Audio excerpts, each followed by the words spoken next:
নবীজি আমার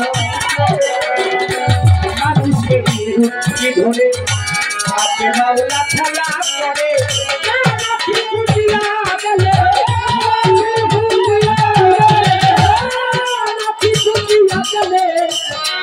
সেই রুচিরা লাগো সেই রুচিরা থেকে মানুষ থেকে মদিনা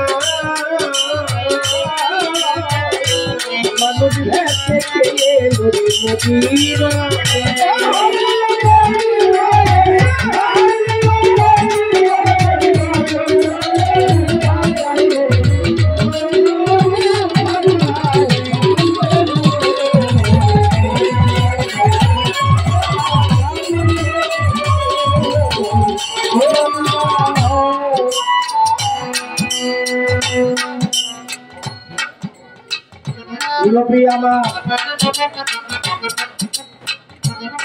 কখন পুরুষ কখন নারী ডাকলে যাই চান্দালের বাড়ি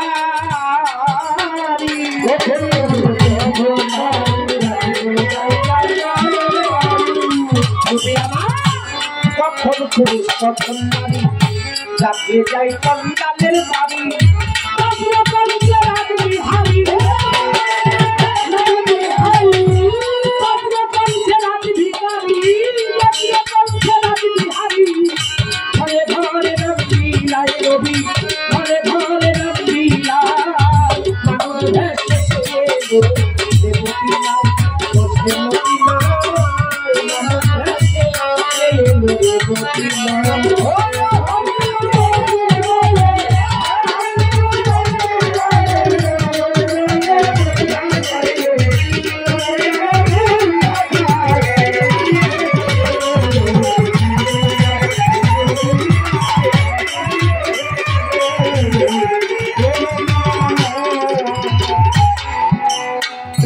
মালিক বলে আমি তোমার নবীজি তুমি নবী হো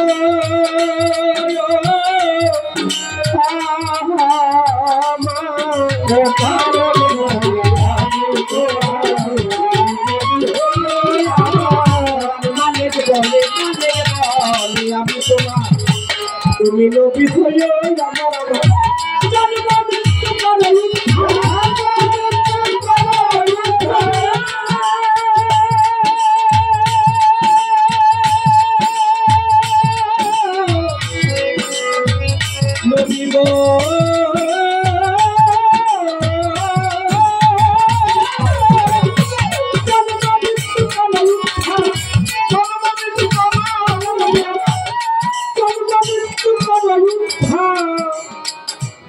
মুক্তি চাই চরণ তলায় নবী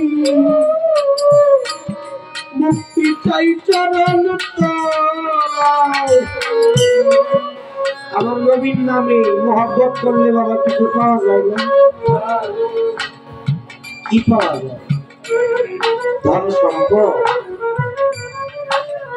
নবীর নামে মহব্বত এখন যে সময়টা এখন রহমতের সময় এই সময়ে তার দোয়া মালিক সাথে সাথে তার দরবারে কবুল করে নেয় শুধু শুধু হাত পাতলেই হয় না দোয়া করলেই হয় না যদি চোখের পানি ফেলে এই সময় যদি তাকে ডাকা যায়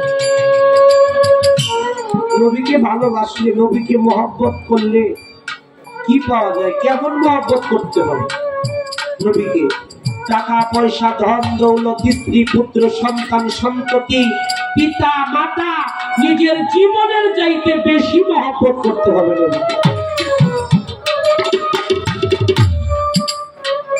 মুসা নবীর আমলে কথাটা মনে পড়ে গেছে হৃদয় বলতেছে মুসা নবীর আমলে এক না ফরমান 200 বছর যাবত না ফরমানি করছে হঠাৎ করে মানুষটা মারা গেছে আল্লাহ বলে মুসা তুমি তাড়াতাড়ি চলে যাও আমার একজন মাহবুব আমার একজন বন্ধু তাকে সমাজের মানুষ মাটি মঞ্জিল না দিয়ে তাকে নর্দমার মধ্যে ফালায়া দিছে ভাগাড়ের মধ্যে নর্দমার মধ্যে তুমি আমার বন্ধুকে গোসল টোসল করাইয়া তাকে মাটি মন্দির দেওয়ার ব্যবস্থা করো। মুসা নবী বলে, আল্লাহ আপনার বন্ধু মারা গেছে, জানলাম তো না, শুনলাম একজন না ফরমান 200 বছর ধরে না ফরমানি করতে করতে আজকে সে মারা গেছে। মুসা ওই নর্দমার মধ্যে গিয়ে দেখো আমার প্রিয় বন্ধুটা পড়ে আছে। মুসা নবী যায় দেখে ওই 200 বছর ধরে যে না ফরমানি করছে সেই মানুষ। এখন আল্লাহর কাছে কয়, মুসা ও আল্লাহ, এই মানুষটা 200 বছর ধরে না ফরমানি করছে, সে তোমার বন্ধু হইল কি করে আল্লাহ? আমি যদি এই মানুষটারে এখন নিয়ে গোসল টোসল করাইতে চাই, তাহলে তো সমাজের মানুষ আমাকে প্রশ্ন করবে যে এই কাফেরকে, এই নাফরমানকে যেন আমি গোসল টোসল না করাই, তাদেরকে তো একটা ব্যাখ্যা দিতে হবে, বলতে তো হবে। আল্লাহ বলে, মুসা রে, আমি ওকে শুধু আমার বন্ধু বলে গ্রহণ করি নাই, আমি আল্লাহ তার জন্য 3টা উপহার রেখে দিয়েছি। প্রথম উপহার, আমি আল্লাহ তার কবরের আযাব মাফ করে দিয়েছি। দ্বিতীয় উপহার, আমি আল্লাহ তাকে জান্নাতের উচ্চ মাকাম দান করেছি। তৃতীয় পুরস্কার, আমি আল্লাহ জান্নাতের মধ্যে সরাসরি তার সাথে দেখা করব। সুবহানাল্লাহ বলবেন না? এখন মুসা কয়, আল্লাহ বুঝলাম সবকিছু, কিন্তু কেন, কি কারণে, কোন এমন কাজ করলো এই নাফরমান আপনার বন্ধু হয়ে গেল? আল্লাহ বলে, মুসা রে, আমি যাকে সৃষ্টি না করলে তুই মুসাকে সৃজন করতাম না। এই আসমান, এই জমিন, এই গ্রহ নক্ষত্র, এই মাখলুকাতের কোনো কিছু সৃষ্টি করতাম না। আমি যাকে মহব্বত করে সবকিছু সৃষ্টি করেছি, সেই মহব্বতের নামটা হলো মুহাম্মদ। তোমার প্রতি যে কিতাব নাজিল করেছি, এই তাওরাত কিতাবের মধ্যে আমার দোস্ত মুহাম্মদের নাম আছে। আর ওই নাফরমান কোনো কিছুই করতো না, সারাদিন বইলা খারাপ কাজ করতো, অন্যায় করতো, অন্যায় অপরাধ করতো, কিন্তু যখন রাত্রের ভাগে ঘরে আসতো, এই কিতাবটা শুধু উল্টাইয়া যেখানে আমার মুহাম্মদের নাম লেখা, ওই মুহাম্মদের নামের গায়ে ওই মুহাম্মদ বইরা চুমা খাই করছে।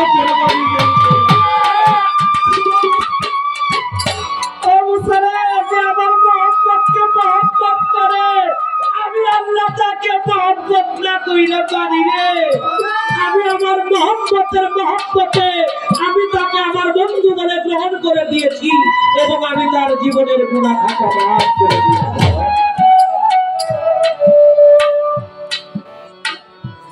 সেই নবীকে মহব্বত করলে পাওয়া যায় না।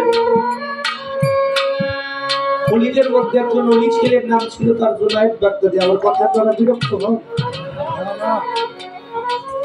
নবীকে মহব্বত করলেই না, নবীর আওলাদে রাসূলকে মহব্বত করলে অনেক কিছু পাওয়া যায়। আমার নবীকে পাওয়া যায়, একটা হলো আওলাদে রাসূল, আর একটা হলো নায়েবে রাসূল। আমার নবীর সরাসরি বংশধর যারা, তারা আওলাদে রাসূল। আর মাওলা আলীর হাত ধরে 6 জন খলিফা যারা খেলাফত প্রাপ্ত হয়েছিল, তারা হচ্ছে নায়েবে রাসূল। তাদেরকে নায়েবুন নবী বলা হয়। নায়েবে রাসূল, নায়েবুন নবী, তারা পৃথিবীতে আসছে আমার আওলাদে রাসূলকে মহব্বত করে, তারাও ধন্য হয়ে গেছে। জুনায়েদ বাগদাদী অনেক বড় পালোয়ান, কুস্তিবিদ, কুস্তি খেলে বাদশাহ দরবারে থাকে। আশেপাশে যত রাজা আছে, যত বাদশাহ আছে, সবাই দরবারের পালোয়ানকে জুনায়েদ বাগদাদী হারায় দিয়েছে।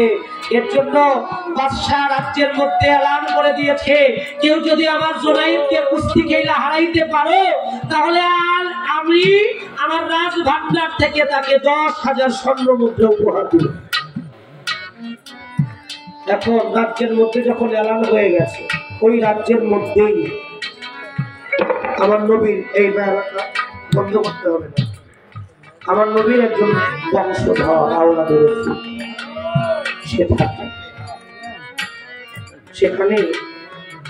ওই কথাটা তার কানে চলে গেছে, তার পরিবারটা তার স্ত্রী 5 দিন যাবত না খাওয়া, এবং সেই আওলাদে রাসূল নিজে 7 দিন যাবত না খাওয়া। ছোট ছোট কয়েকটা বাচ্চা, এই বাচ্চারাও 3 দিন